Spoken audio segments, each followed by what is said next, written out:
Alhamdulillahi Rabbil Alameen, wassalatu wassalam ala Rasulil Kareem, wa ala ali wa ashabi, wa man istanna bi sunnatihi ila yawmiddin. All praise is due to Allah, and may Allah's peace and blessings be on the last Prophet Muhammad sallallahu alayhi wasallam, and on all those who follow the path of righteousness until the last day. This is our third session of the workshop on the soul of Hajj. In the previous sessions, we already looked at Hajj in general and discussed the need to find the goals of Hajj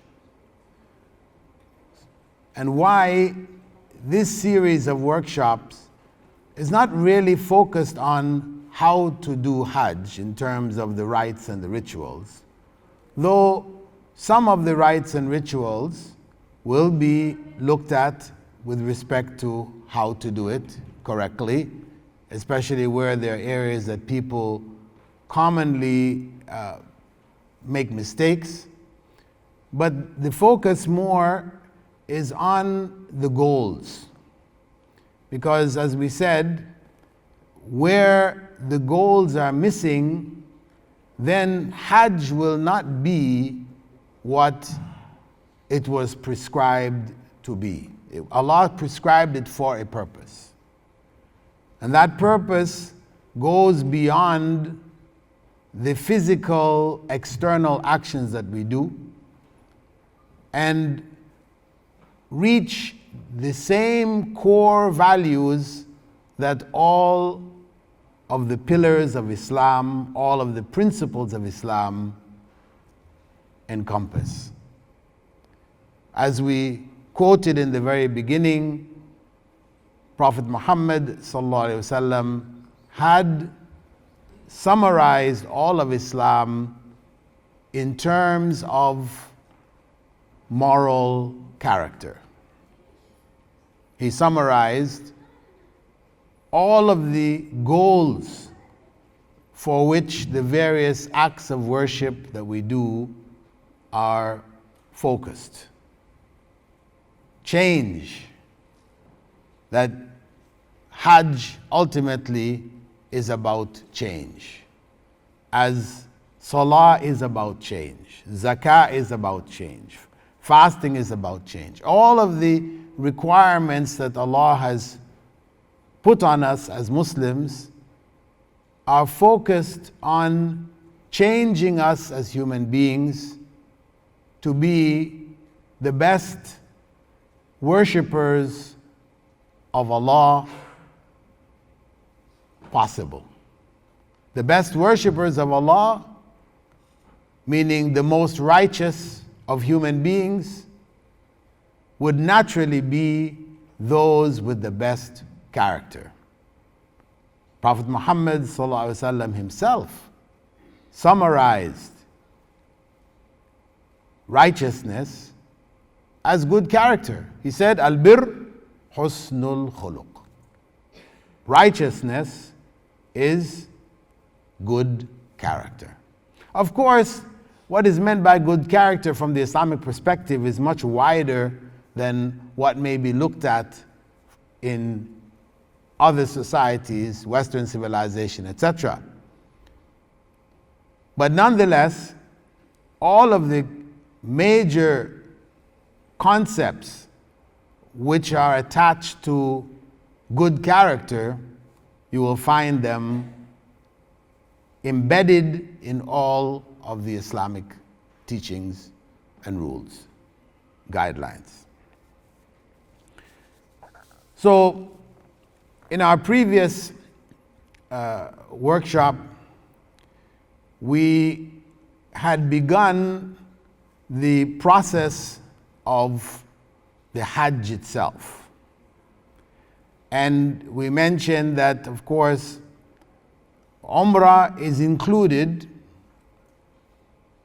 when we consider the best form of Hajj. Prophet Muhammad ﷺ had stressed and emphasized, encouraged that we do what is known as Hajj Tamattu', where we are combining Umrah with Hajj. This is the best form of Hajj. Though some people might say, but Prophet Muhammad ﷺ did Qiran. He did Hajj Qiran. Surely if he did that, that must be the best. Hajj Qiran is for someone who has taken their animals with them to Mecca. That's really what it was for. And he had said himself that had he known what he knew, he would have himself done tamattu'. But for those coming with animals, they were obliged to do qiran. And for those who are coming without animals, who will slaughter an animal there in Mecca, they were allowed to do, they're encouraged to do Hajj Tamattu'. And I won't go into any further details regarding that. It has to do with what's the difference between Qiran and Tamattu'. These are technical differences. Both involve what we could say Umrah acts, but in the case of Qiran, from the time you get into Mecca, you remain in Ihram until you reach the point of Tawaf al-Ifada. Whereas in the case of Tamattu', you come in, you make Umrah, you take off your Ihram, or you go out of the state of Ihram, and then on the 8th of Dhul Hijjah, you proceed to make Hajj. But these two are considered to be joined together. Right? So, considering that the Hajj now, after we looked at the issue of the mawaqit, in our previous session we looked at the outposts or the boundaries which have been set around the Haram, where anyone who crosses them, who enters into the area that they encompass, with the intention of Umrah or Hajj, must at that time enter into the state of Ihram. And we discussed about Ihram, what it consists of, what's its intention, what was the intention of going into the state of Ihram. And we said, as a general principle, the main characteristic which Ihram engenders in us is humility. Because of the fact that we are obliged to reduce our clothing to the most basic elements possible, it's telling us that we need to be humble. It brings us down so many notches. And one point I just added when we're talking about Ihram for men, going down to the level of only the izar and the rida, the wrap around your waist and over your shoulders, that underwear cannot be included. Some people will make their Hajj wearing underwear, and it's not correct. They have violated their Ihram. They have violated their Ihram. They would be required to slaughter an animal to make up for that violation, because they were not in proper Ihram. So that dress, which has now been reduced to the basic elements, even for the women, they are also asked to wear as simple a dress as possible. without the additions: socks, gloves, niqab. These are things which outside of Hajj, outside of Umrah, Ihram, these things are permissible for them to do. It's a part of distinguishing themselves from others. It gives them other levels of anonymity. It may also give them some sense of status. But in any case, they are also asked to reduce themselves down to the bare minimum, covering everything except for face and hands. That's what is required of them. And the same thing with their clothing, which is under the jilbab that they're wearing, the outer garment, the coat, whatever that they're wearing, that the clothing there should be also very simple, very basic. It should not be, normally at home you wear your outer garment, inside you're wearing fancy clothes, you're going to meet other people, visit other people in their homes, etc. When you get there, you take off your jilbab, and you are wearing what may be considered fashionable or presentable clothing, right? And that's okay. That's in the regular life, that's fine. Among, of course, women. It should not include males who are not among your maharim. That's understood. But as a principle, here in Hajj, that same spirit should be there. I mean, even though you might be in a tent of women, women being separated from the men in the tents, that inside of that tent now, under your garment which you have chosen as your basic garment for Hajj, now you're wearing the same kind of fancy clothes with, which now puts you on certain statuses relative to the other women, and how you feel and how they look at you. And no, usually people don't even talk about this. It's just the women, okay, you can wear anything you want. No, not really. It's not. They really should not be wearing anything they want. Just as in our ihram for the men, we're not allowed to wear underwear. We're not allowed to put on perfume and fix ourselves up. Staying basic, simple, humble. In the same way, the women making Hajj should have that same spirit. So their dress, though it is not specified the way it is in the case of the men, unstitched and all this for the men, but for the women that same spirit is there.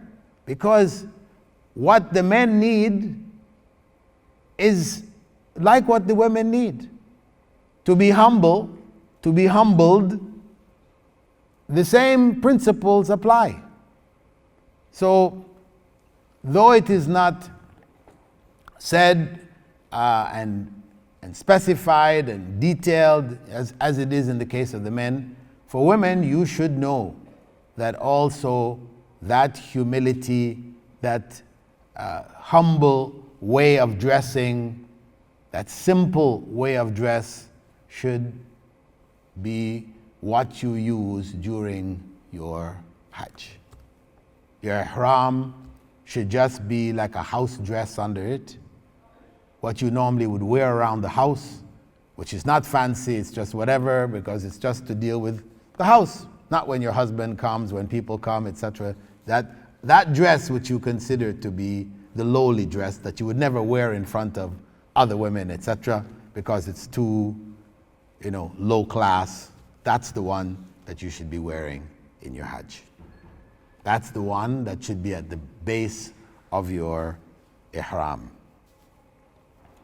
So, we said from there, crossing the mawaqit, or the boundaries, we enter into ihram with the intention. And we should understand that the people who actually manage to make Hajj are only a fraction of the Ummah. If they allow 4 million to come in, and maybe another 2 million locally from Arabia and those driving in from neighboring Gulf states, we have about 6 million. What is the size of the Ummah? The Ummah is how big? 1.8 billion. 1.8 billion. We're talking about 6 million from 1.8 billion. The vast majority of Muslims will never make Hajj or Umrah.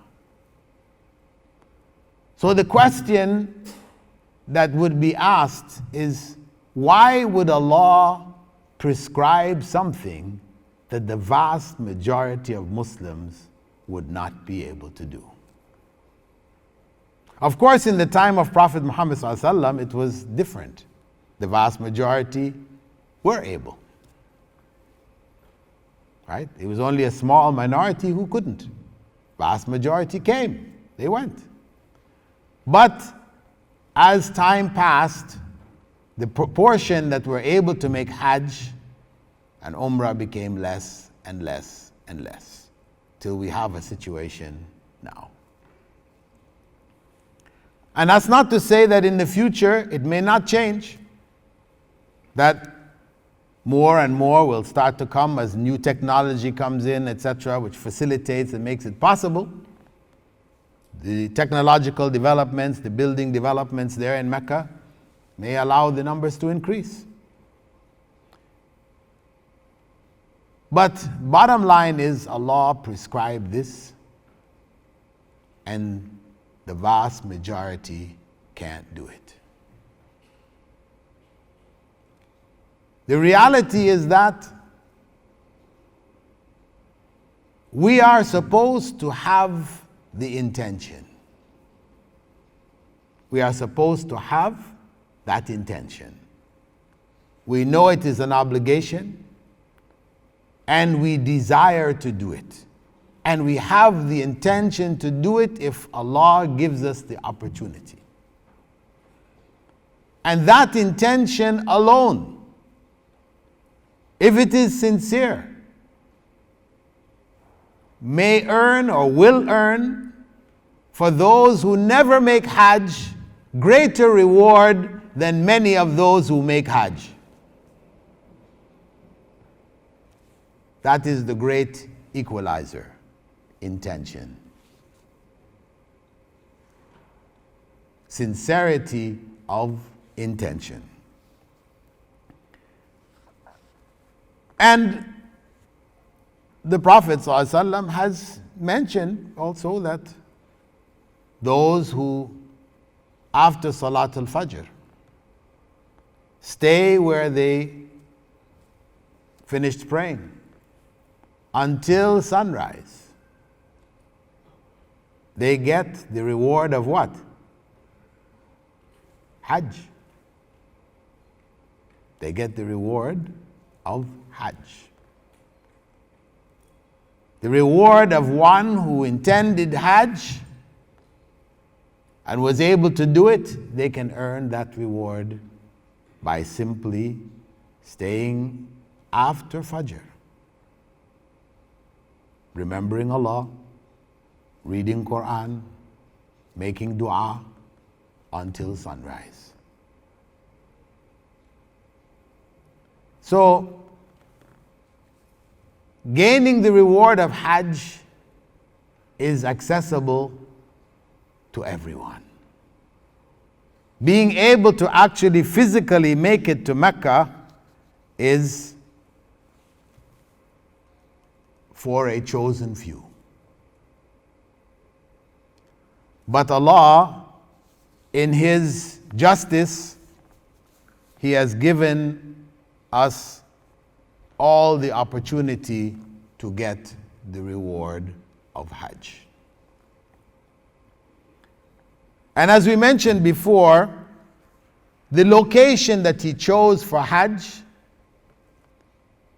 is a location which people would not normally choose as a place for vacation, sightseeing, tourism. No. A mountainous, hilly, dry, hot location. Not attractive at all.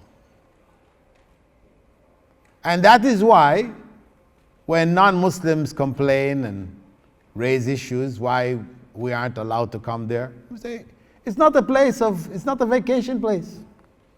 It's not a place for tourism. It's only for worship. And if you don't believe in the worship that is conducted there, then what is the point of going there? So, it's not about preventing people from going. It's about why that place was specified for Hajj. And that's why we mentioned here that a verse from the Quran in which Allah explained, وَاللَّهُ يَعْلَمُ حَيْثُ يَجْعَلُ رِسَالَتَهُ. Allah knows best where to put His message. He put it where He knew best. And when we look at the rites of Hajj, we see most of them are focused in Mecca, though we have Mina, Arafah, and we talked about Hajj being Arafah already. But for the most part, most of Hajj is focused in Mecca.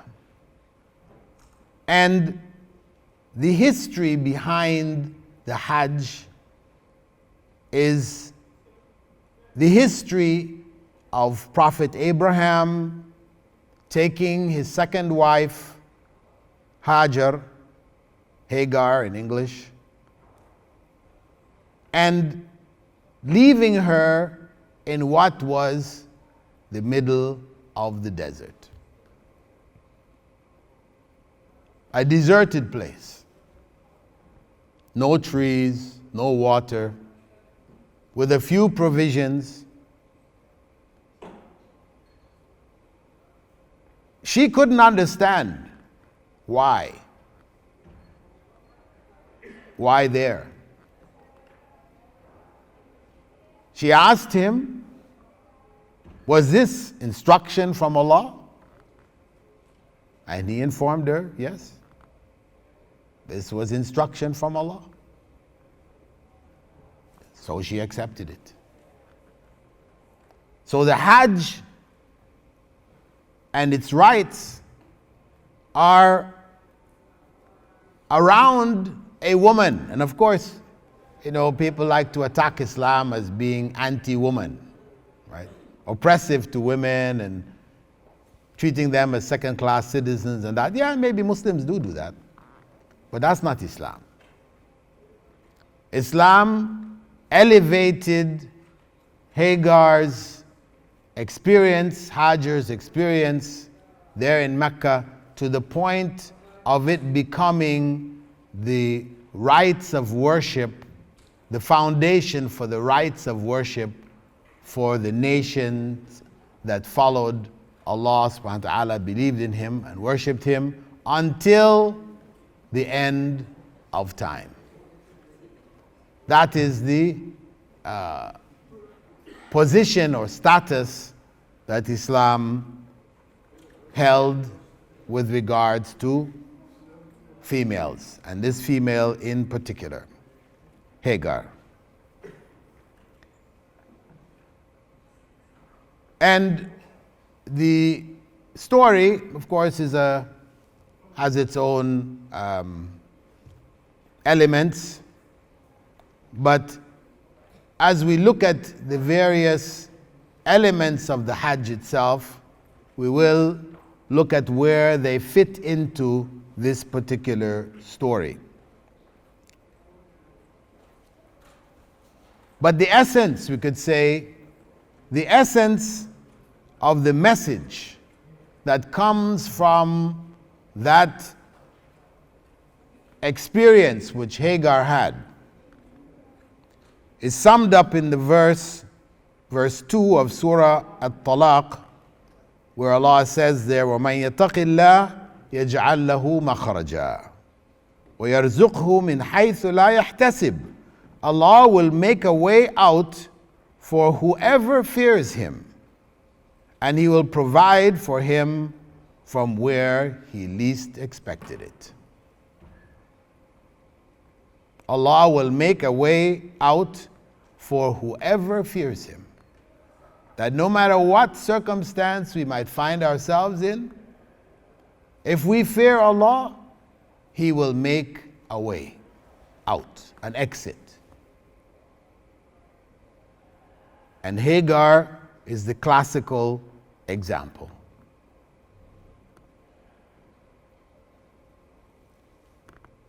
We also have in Surah Talaq, verse 4, Allah says there, وَمَنْ يَتَقِ اللَّهِ يَجْعَلْ لَهُ مِنْ أَمْرِهِ يُسْرًا.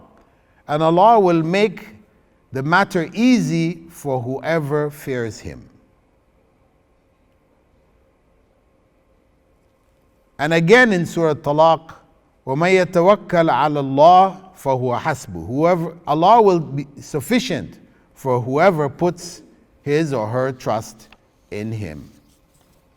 So these are the main elements behind, concepts behind the rites of Hajj and Umrah.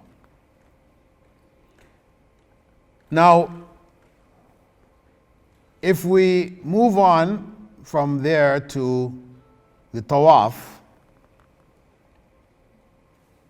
in Mecca, the main or most unique act of worship is Tawaf.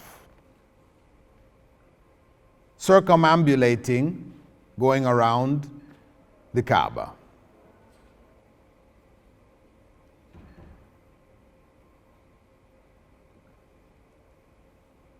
That means that when we go into Mecca, as much as we are able to make Tawaf, we should try to do it.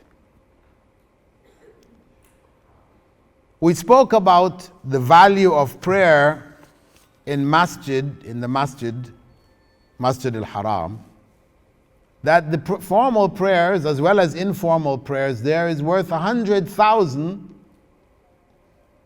of prayers in masjids around the world, with the exception of Masjid al-Nabawi and Masjid al-Aqsa.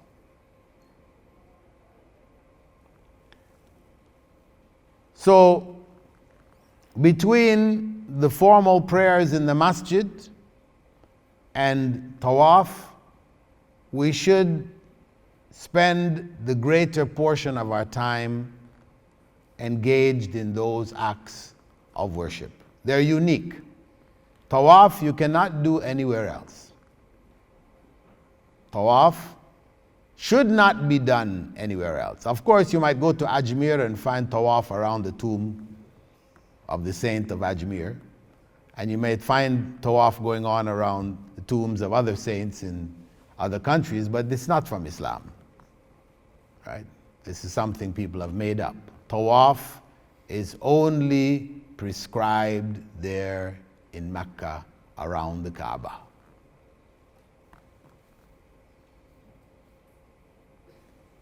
The Tawaf itself, it's interesting to note that the Tawaf is in a counterclockwise direction. Counterclockwise. And modern science has shown that the earth spins around the sun in a counterclockwise direction. The sun spins around in the galaxy in a counterclockwise direction. The earth also spins on its own axis in a counterclockwise direction. And similarly the sun.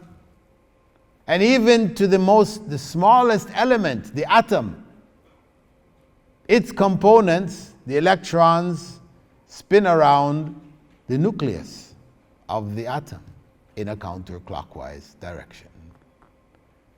So there is a link. As we walk around the masjid, we are also linking up with how Allah has created this world, how it functions. It functions by Allah's command, and by Allah's command we are also making that tawaf. And the Prophet ﷺ, with regards to tawaf, he had said that tawaf is salah, except that there's talking in it. Tawaf is salah, except that there is talking in it. Talking meaning we're speaking aloud, which should be dua, different duas. That's what the greatest portion of our speaking should be. We shouldn't be, as we mentioned before, making tawaf and our mobile phones are ringing and we're talking with people, making contact with the family, chatting, and no. That's not the place.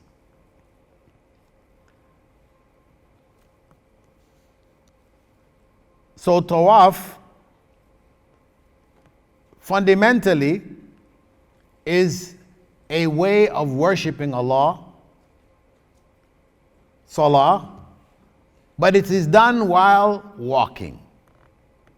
And this links up with the concept, the Islamic concept of worship, in that everything we do can be worship.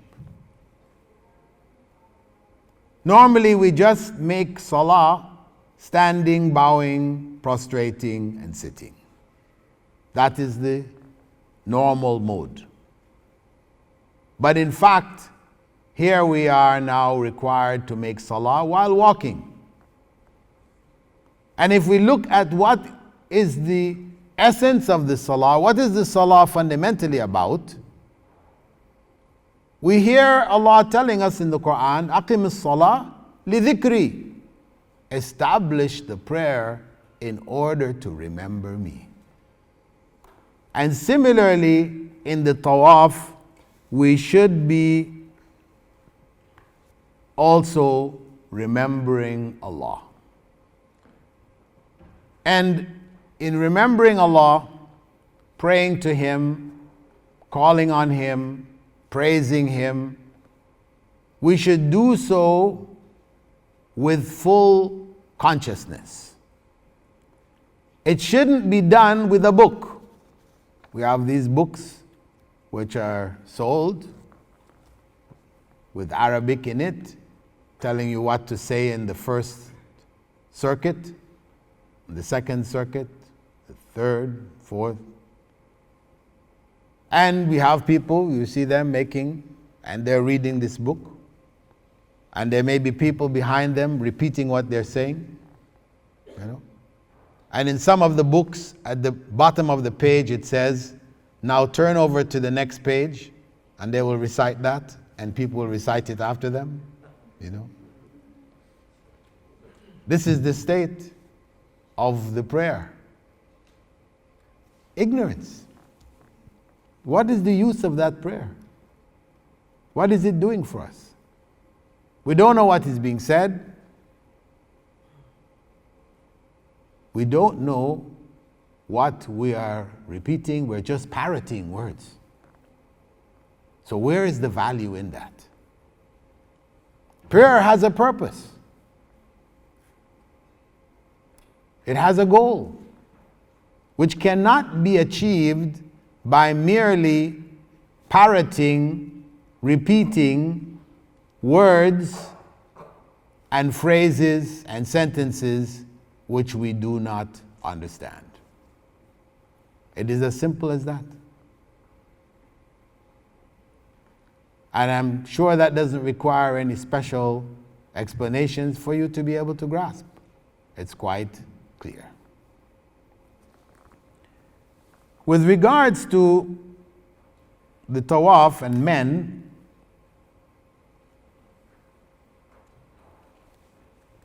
in the Tawaf al-Qudum,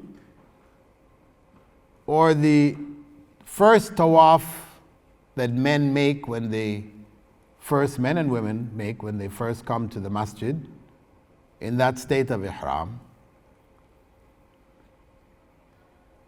whether it be for Hajj or for Umrah, it was the sunnah of the Prophet Muhammad ﷺ to walk quickly through the first 3 circuits and normally in the last 4. Of course, with the size of the crowds now, quickly is basically as quickly as you can.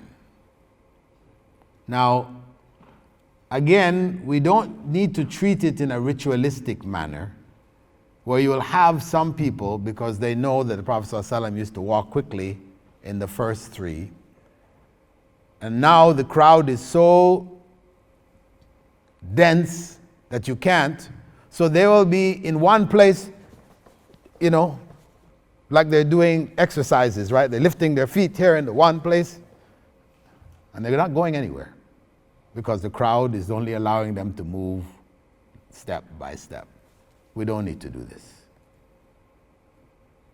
We do what we can.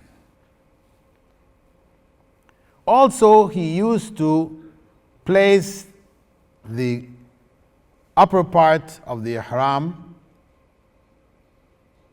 under his right arm, exposing his right shoulder, during those 7 circuits.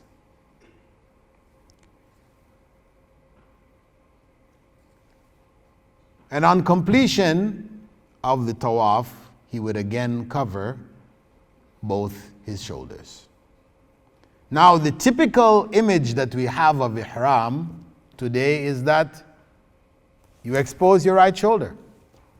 People think that that's how you're supposed to wear Ihram for men. But actually, it is only in that Tawaf al-Qudum. The rest of the time, the proper way is to cover both shoulders. So the Tawaf, as we said, has at its core dua, praising of Allah, seeking forgiveness, and that's what we should focus on in our own languages. If we know Arabic and understand what the Arabic terms use, that those du'as are ones which the Prophet Muhammad ﷺ taught us, no harm in doing that if we understand. Otherwise, most important for us to speak, address Allah in the language that we understand. Very important.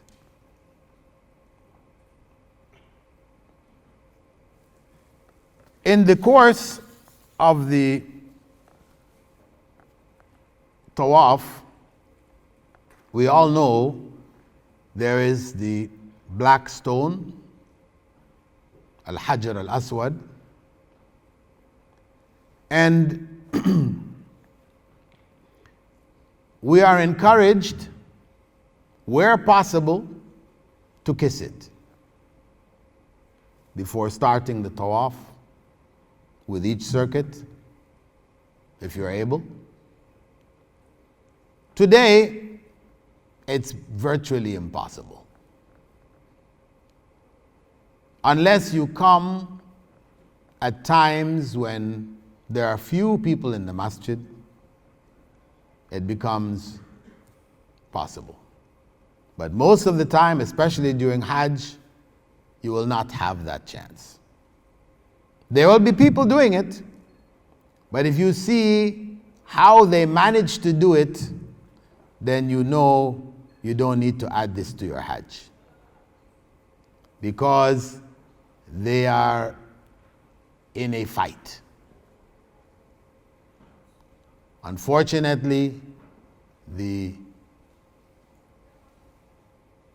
etiquette of kissing the black stone is lost. So people now fight over reaching there, hurting each other, sometimes getting into fist fights over kissing the black stone. Why? Why would they go to such extremes? Because they have this false notion that kissing the black stone will bring so much barakah. You know, they have stories in each country, they have stories about all the barakah that comes from kissing the black stone. So everybody wants that barakah. So they will fight their way in there, and you see heads bouncing, hitting each other, and you know. And even they will take the children, and you know, if they manage to pass the baby along till they reach there, and they rub the baby inside of the stone and pass it back, and believing somehow that this is wiping off the barakah that they can take away, rubbing it on themselves, touching and rubbing. Even touching those who managed to touch. If you guys couldn't touch it, at least touch this one. He touched it. You know. But this is not what the black stone was for. As we know the well-known story of Umar ibn al-Khattab, who, while making Tawaf, stopped and addressed the black stone. Not because he thought the black stone heard, but he wanted the people to hear, to understand, because he saw elements of this same thing happening even from his time. Because people have a nature of wanting to make things holy, artifacts.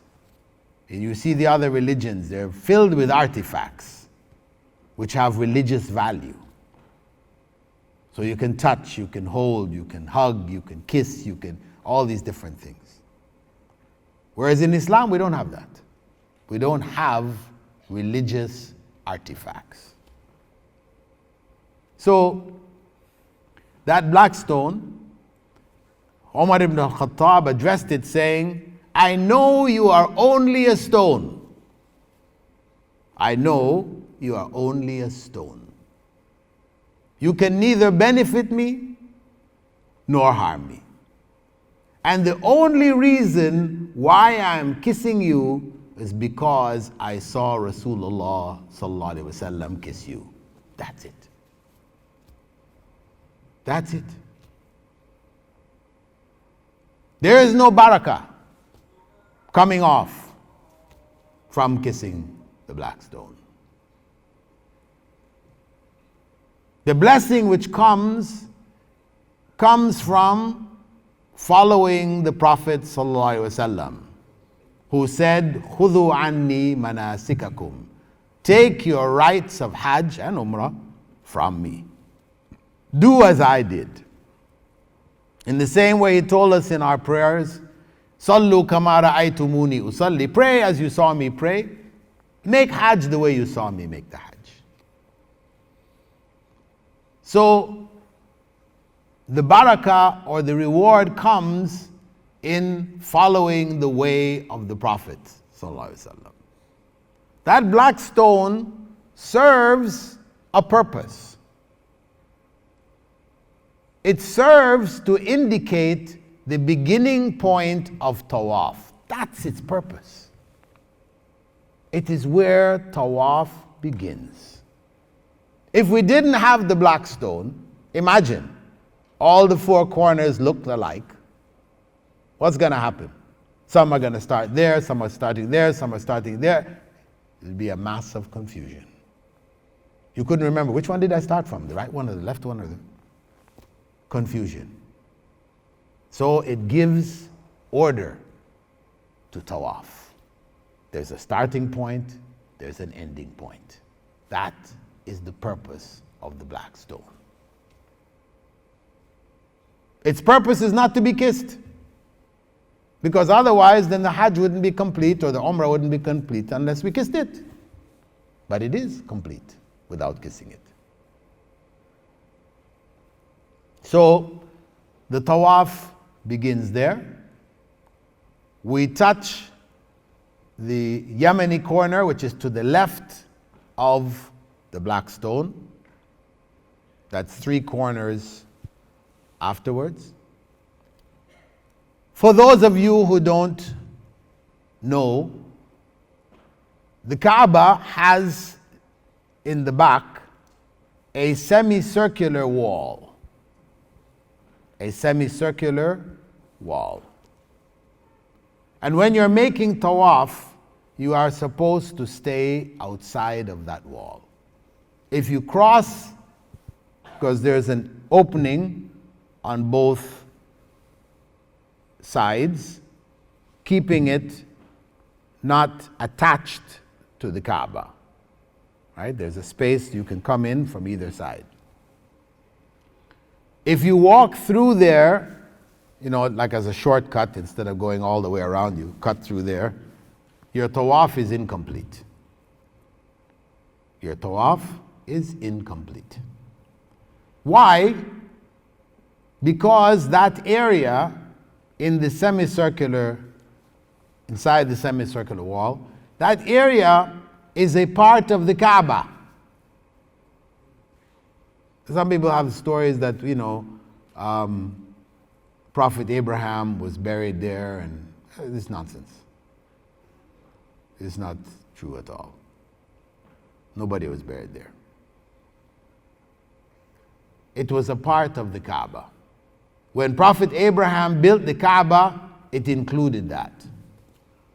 So though we know the shape of the Kaaba as being that of a cube, that was not the original shape of the Kaaba. So if you pray inside that semicircular area, you are praying inside the Kaaba. It's same as getting inside the door and praying inside the Kaaba itself. Is there a special reward for praying inside the Kaaba?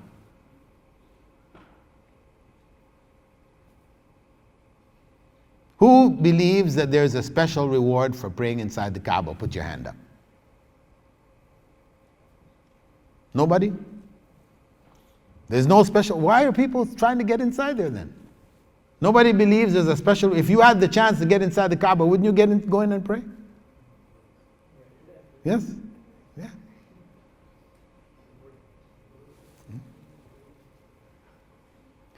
There is no special reward. There is no special reward. To pray inside, alhamdulillah, it's permissible, it's okay.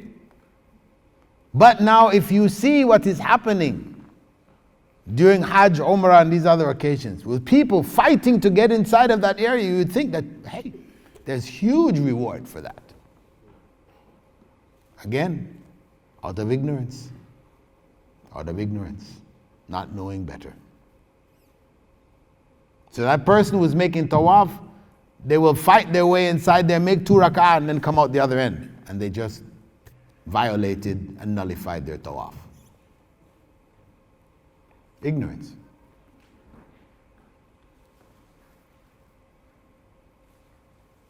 So the Tawaf, after 7 circuits of dua, praising Allah, seeking forgiveness,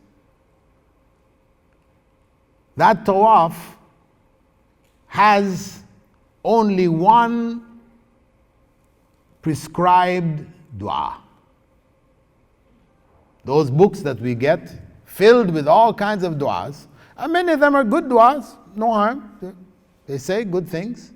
But if you don't know what they're saying, it's pointless. But the point is that there is only one dua which the Prophet ﷺ actually prescribed concerning the Tawaf, and that is between the Yemeni corner, which we said it is sunnah to touch. The Prophet ﷺ touched it.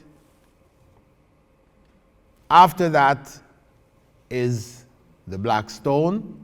Between the Yemeni corner and the black stone, it's sunnah to say the dua from the Quran, رَبَّنَا آتِنَا فِي الدُّنْيَا حَسَنَةً وَفِي الْآخِرَةِ حَسَنَةً وَقِنَا عَذَابَ النَّارِ. And that dua,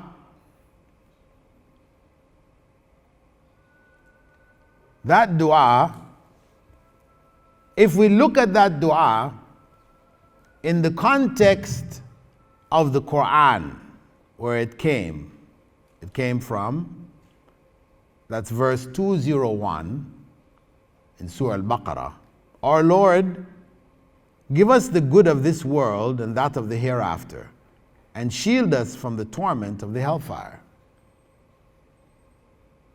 Before that, the verse before that, verse 200, it says, among people is he who says, our Lord, give us the good of this world. Stops there. The akhirah is not his concern. So for that person, he will have no share in the akhirah. So this is the point. That's the significance of that dua. That dua is affirming that the akhirah is our concern. It is this world also, but because we have our needs in this world, but the akhirah is there. That's what the deen stresses. Dunya and akhirah. If we forget the akhirah, then, as Allah said, there would be nothing for us in the akhirah. So this is the significance of that particular dua, and when we say it, we should say it, with that consciousness, with that understanding. Reminding ourselves that whatever we are doing in the dunya, for the dunya, we should keep the akhirah in mind.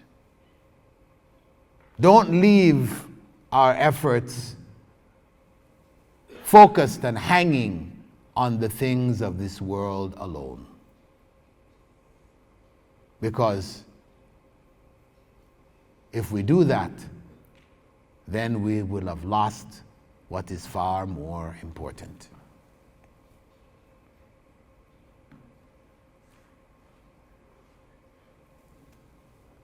Following the Tawaf, it is recommended for us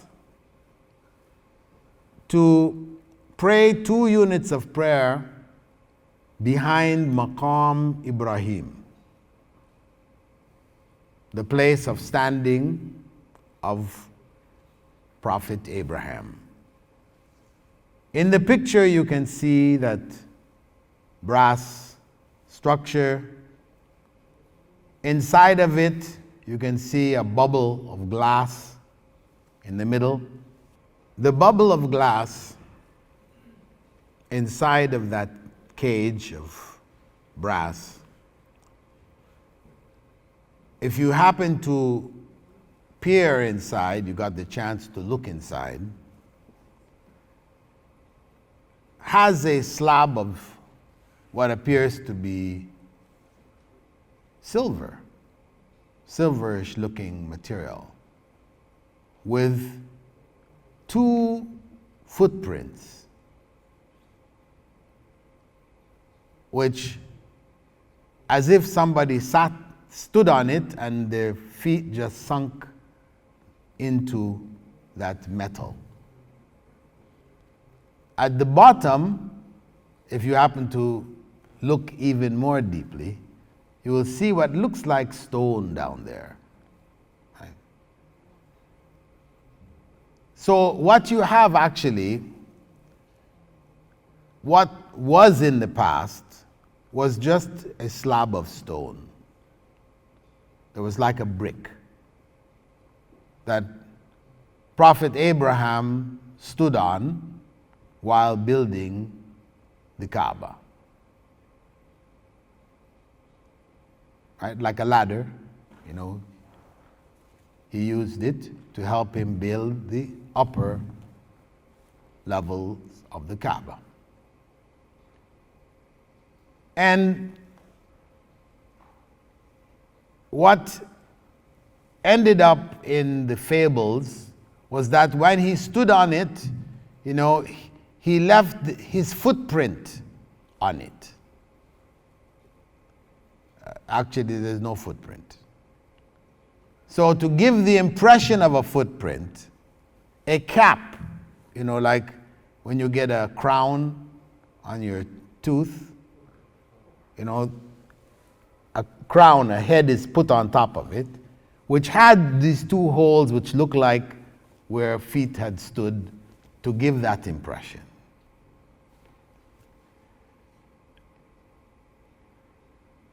It is not something, though people will be wiping the glass and wiping it on themselves. You know, we have become specialists on wiping things for barakah, you know, wherever we go.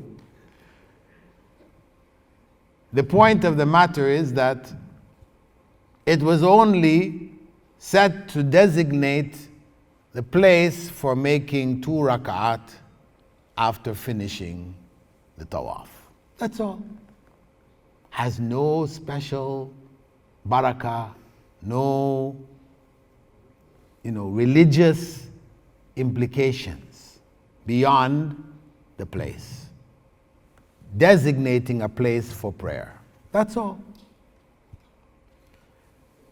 We are encouraged to make 2 rak'ah.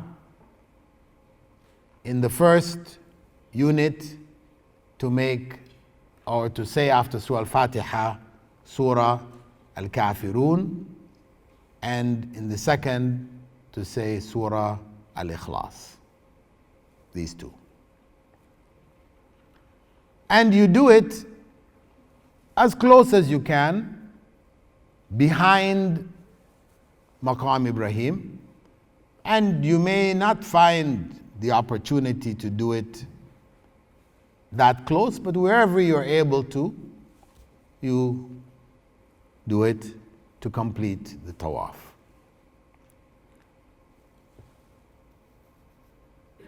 Having finished the tawaf, if you are able to go back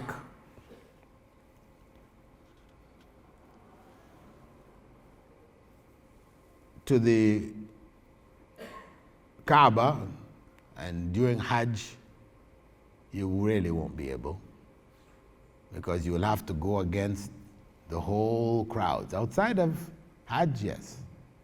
But during Hajj, the crowd is so intense for you to do that. You will have to hurt other people. Unfortunately, we do have people who feel that they have to. So they do hurt other people in Tawaf. To go back to the Kaaba, to hold on to the door of the Kaaba, the step below it, to make further dua, before going in the past to the well of Zamzam. Now for you going for Hajj now, you will not see the well of Zamzam. It has been covered over, and the water is pumped into the Tawaf area. The water of Zamzam is also placed in orange barrels. I don't know if they're still orange, maybe they've changed color, time, that are usually set against the wall between the basin of the area of Tawaf and the main section of the masjid where people are praying on a continual basis. So to go there and to drink some of the Zamzam water, and it was the sunnah of the Prophet ﷺ to drink it standing.